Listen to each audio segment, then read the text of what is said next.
This is just to show you how to do the last question in the progress check today. You're going to take these sentences and you're going to turn them into symbols. So this is actually the second question in that progress check. I'm just going to work through it with you so you can see how to do it. So the first thing it says is aluminum bromide. So we're going to put aluminum with bromine.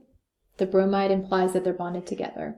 Then we need to put oxidation numbers because anytime you write two elements together, if it's an ionic compound, you do need to cross those charges down.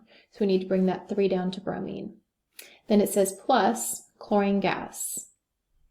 We can put this, we can even put a G to show that it's a gas. However, be really careful. Anytime that you write an element by itself, from now on, you need to check if it's one of those 7 elements that gets a 2. So let me just remind you, it's hydrogen, oxygen, fluorine, bromine, iodine, nitrogen, and chlorine. If it's these 7 elements written by themselves, you have to put a little 2 on them because they're diatomic. You do not do that if it's in a compound. So notice in the first compound, bromine has a 3. Even though bromine is diatomic, it's only diatomic if it's by itself. So the major 2 mistakes that people make when they write reactions is they forget to cross charges and they forget about Hofbrinkel. So watch out for those. All right, then it says that we're going to get aluminum chloride. So now aluminum is with chlorine. Again, when you write a compound, don't forget to cross your charges. So put those charges on there, bring that 3 down to the chlorine. And notice that this time chlorine does not get a 2 because it's not by itself.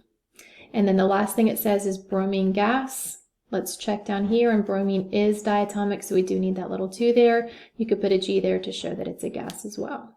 It's okay that bromine has a 2 on this side and a 3 on the other side. Tomorrow I'm going to show you how to fix that, so don't worry about the numbers not matching right now. All right, try the next 3 by yourself.